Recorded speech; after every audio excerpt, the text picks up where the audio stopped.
আমি বিতাড়িত শয়তান থেকে আল্লাহর কাছে প্রার্থনা করছি। এসা পর্যন্ত মির্জা আব্বাসে বদনাম করো। আল্লামা মির্জা আব্বাস, শুধু মির্জা আব্বাস মির্জা আব্বাস মির্জা আব্বাস একটা তসবি দিয়ে দিতে বলবো হাতের সামনে। মির্জা আব্বাস, মির্জা আব্বাস, মির্জা আব্বাস, মির্জা আব্বাস, মির্জা আব্বাস, মির্জা আব্বাস, মির্জা আব্বাস। আরে কি যন্ত্রণা! নাসিরউদ্দিন পাটোয়ারি বর্তমানের সোশ্যাল মিডিয়ার সব থেকে বড় পোস্টার বয়। ওরা ঘুমায় থাকলেও ঘুম হারাম করে দিব, জেগে থাকলে ওদের জাগনা হারাম করে দিব।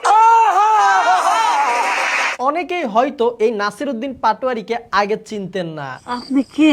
আপনার পরিচয়? নাসিরউদ্দিন পাটোয়ারিকে সবাই একদমই ভালোভাবে চিনতে পারে যখন সে ঢাকা ৮-এ মির্জা আব্বাসের প্রতিদ্বন্দ্বী প্রার্থী হিসেবে নির্বাচিত হয়। শাপলাকলিক প্রতীকে নাসিরউদ্দিন পাটোয়ারি ঢাকা ৮-এর জন্য যে মনোনয়ন দাখিল করেছিলেন তা অ্যাকসেপ্টেড হয়েছে। এর বাচ্চা ছেলে পেলে প্রার্থী নির্বাচিত হওয়ার পর থেকে দিনে ২০ বার করে জনাব মির্জা আব্বাসকে খোঁচা দেওয়ার মাধ্যমে নাসিরউদ্দিন পাটোয়ারি রয়েছে আলোচনার তুঙ্গে। আব্বাস উদ্দিন হয়ে গেছে মির্জা আব্বাস। আমাকে উত্তেজিত করার চেষ্টা করতেছে। তওবা আস্তাগফিরুল্লাহ করবেন, যা করেছেন যথেষ্ট হয়েছে। মূলত ঢাকা ৮-এ প্রাথমিক অবস্থায় এমপি পদপ্রার্থী ছিলেন ৩ জন। বিএনপি এর জনাব মির্জা আব্বাস, জামায়াতের ছিল ঢাকা দক্ষিণের নায়েবে আমির ডক্টর মোহাম্মদ হেলাল উদ্দিন,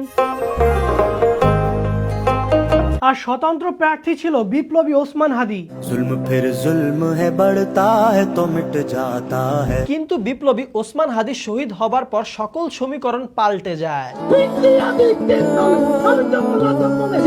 জামাত তাদের প্রার্থী সরিয়ে নেয় এবং জোট হিসেবে এনসিপি থেকে মনোনয়ন পায় নাসিরউদ্দিন পাটোয়ারি। সবাই আমাকে পাঠিয়েছে, যেমন আমি কিন্তু শহীদ হওয়ার তামান্না নিয়ে এখানে এসেছি। মানে জামাত তাদের একজন নায়েবে আমিরকে সরাই দিয়া তরুণ নাসিরউদ্দিন পাটোয়ারিকে এত বড় একটা দায়িত্ব দিছে। রায় হবে ১২ তারিখে। মির্জা আব্বাসের মতো একজন বিগ ফিশের সামনে আমি নাসিরউদ্দিন পাটোয়ারিকে প্রথমে ভাবছিলাম যে দুধবাত অবস্থায় পড়ে যাবে। আমার অনেস্ট রিয়াকশন ছিল একদমই এইরকম।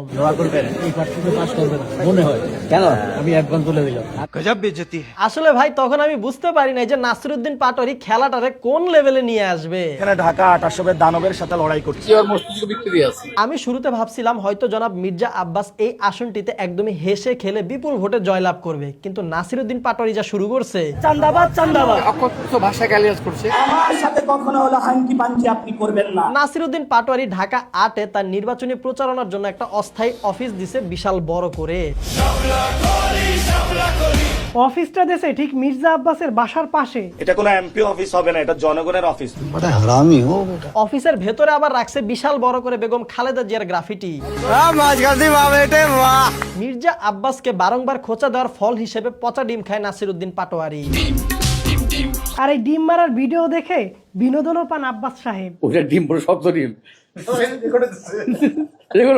দিলেন তো পাগল খেপাইয়া। আমি ডিম মারার গল্পটা শুনছি রাত্রেবেলা। ডিম মারার প্রতিবাদ হিসেবে ঢাকা ৮-এ বিশাল বড় শোডাউন দেয় নাসিরউদ্দিন পাটোয়ারি। বান্দার ব্যাকআপ এত ভালো, আরে বাপরে বাপ। এই মিছিল নিয়ে সে শোডাউন দেয় বিএনপির প্রধান কার্যালয়ের পাশে। আবার ঢাকা ৮-এর বিভিন্ন এলাকা ঘুরে দেখলাম কোন জায়গায় যদি জনাব মির্জা আব্বাসের 2টি ব্যানার দেখা যায় তাহলে সেইখানে রয়েছে নাসিরউদ্দিন পাটোয়ারির 3টি ব্যানার।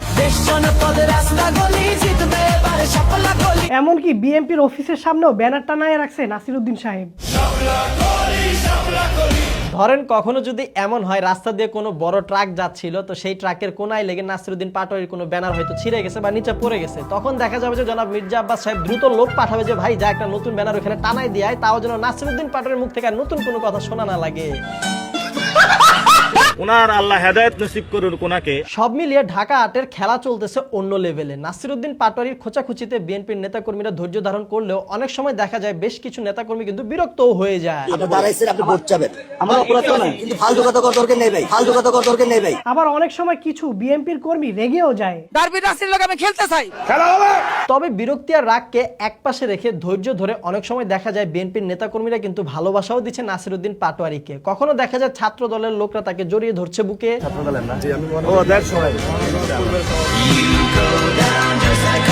আবার অনেক সময় দেখা যায় মির্জা আব্বাসের মিছিল বাহিনী নাসিরউদ্দিন পাটোয়ারির মিছিল বাহিনীকে শুভকামনা জানাচ্ছে।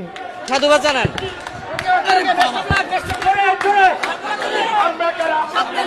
আমি আমার নেতা কর্মীদের প্রতি বলবো ধৈর্য ধারণ করেন। সব মিলিয়ে মির্জা আব্বাস সাহেব খুবই ম্যাচিউর ভাবে বিজ্ঞ হাতে হ্যান্ডেল করতেছেন নাসিরউদ্দিন পাটোয়ারিকে। এরা বাচ্চা ছেলে পেলে এরা বলে আমি ভাবি এরা আমার বাচ্চার মতোই। এবং নাসিরউদ্দিন পাটোয়ারি সকল প্রকার খোঁচা, গুতা, ঠেলা, ধাক্কা এবং মন্তব্যকে তিনি পজিটিভ ভাবে নিয়ে তার প্রচার হিসেবে গ্রহণ করতেছেন। 100 কর্মী যে প্রচার করতো তুমি একলা আমার 1000 করে প্রচার করে দিলে। নাসিরউদ্দিন পাটোয়ারি সাহেব চলেন ডালে ডালে, আর মির্জা আব্বাস চলেন পাতায় পাতায়। আমরা আইয়ামে জাহিলিয়াত থেকে মুক্ত হতে চাই। অনেক ধন্যবাদ তোমাকে, অনেক ধন্যবাদ। আরো বলো, বেশি করে বলো। প্রথম দিকে আমি পাটোয়ারি সাহেবকে তাঁতছিড়া ভাবতাম, তবে বান্দা তাঁতছিড়া না, গভীর জলের ফিশ। তাকে নিয়ে একটু রিসার্চ করবার আমি জানতে পারলাম সে 2 দিনের বৈরাগী না। এই যে সামনের সারির ছেলেটাকে দেখতেছেন, এটাই নাসিরউদ্দিন পাটোয়ারি। ভাইরাল 2024-25 সালে হইলেও খেলোয়াড় কিন্তু পুরানো। তবে এই আব্বাস পাটোয়ারির বাহিরেও কিন্তু ঢাকা 8-এ বেশ কিছু দল থেকে আরো বেশ কিছু সংসদ সদস্য পদপ্রার্থী রয়েছে, যেমন কমিউনিস্ট প্রার্থী ত্রিদীপ সাহা আর নুরু ভাইয়ের দল গণ অধিকার পরিষদ থেকে মেঘনা আলম। কেন জানি মাহিয়া আপুর ট্রাক মার্কার কথা মনে পড়ে গেল, যে তারা আমার ট্রাকটা যে আমার প্রতীক এটা মানুষকে আরো পৌঁছে দিচ্ছে। দুইজনের মার্কাও তো এক। ঢাকা 8 আসন ট্রাক মার্কা গণ অধিকার পরিষদ। আমাদের মডেল মেঘনা আপা কিন্তু মির্জা আব্বাস বলেন কিংবা নাসিরউদ্দিন পাটোয়ারি বলেন কাউকেই গোনায় ধরে না, উনি আছেন ফুল কনফিডেন্সে। না, আমি কাউকে চ্যালেঞ্জ মনে করছি না, যে তার উদ্দেশ্য নিয়েই এসেছি। নির্বাচনের পরে তার ট্রাকটা উল্টায় না গেলেই হয়। যে নারী দেখতে সুন্দর তার হয়তো জ্ঞান বুদ্ধি নেই। 100% সত্যি। আপাত পুরাই মাহিয়া মাহির মতো নায়িকা সাজ নিয়ে এলাকায় এলাকায় হেঁটে হেঁটে করছেন নিজের প্রচারণা। আসসালামু আলাইকুম। ঢাকা 8 আসনকে আমি সম্পূর্ণ নিরাপদ এলাকা করব। মাথায় দেখি আবার মুকুটও পড়ছে। উনি কি আমাদের জরিনা আপার মতো জালোয়া দেখাবে? এরা ছাড়াও আরো বেশ কিছু প্রার্থী রয়েছে ঢাকা 8-এ যাদের নাম না জানা, দল অচেনা, করছে না তেমন একটা প্রচারণা। তবে সবাইকে ছাড়িয়ে ঢাকা 8-এর আলোচনার কেন্দ্রবিন্দুতেই রয়েছে মির্জা আব্বাস এবং নাসিরউদ্দিন পাটোয়ারি। ও আমার ছেলে কেউ ছোট বয়সে, আমি ওদের কাজ করবো বলে কি দুষ্ট বেশি ধরে নিচ্ছি আমি। শোনেন, বয়সে ছোট হতে পারি কিন্তু অভিজ্ঞতার ঘাটতি আপনার চেয়ে বেশি আছে। বাবা তোমাদের বয়স এখনো হয়নি এরকম। এখন আল্লাহ রাস্তায় বিশ্রাম নেন। আপনার কি মনে হয় এবং আপনি কাকে চান? ঢাকা 8 থেকে সংসদ সদস্য হিসেবে কাকে দেখতে চান? কমেন্ট বক্সে আমাদেরকে জানান। Okay. So guys, that's all today. আশা করি ভিডিওটা আপনাদের কাছে ভালো লেগেছে। আর ভিডিও যদি আপনাদের কাছে বেশি ভালো লাগে তাহলে আপনাদের মন থেকে, আপনাদের ভালোবাসা থেকে এই ভিডিওতে লাইক, কমেন্ট, শেয়ার করে দিন। আমাদের প্রথমবার দেখে থাকলে এখন চ্যানেলটা সাবস্ক্রাইব করুন না, শুধু সাবস্ক্রাইব করলে হবে না, সাথে কিন্তু অবশ্যই পাশের ঘন্টাটাও বাজিয়ে দিবেন। দেখা হবে আপনার সাথে পরবর্তী ভিডিওতে। Till then stay well, stay awesome, by.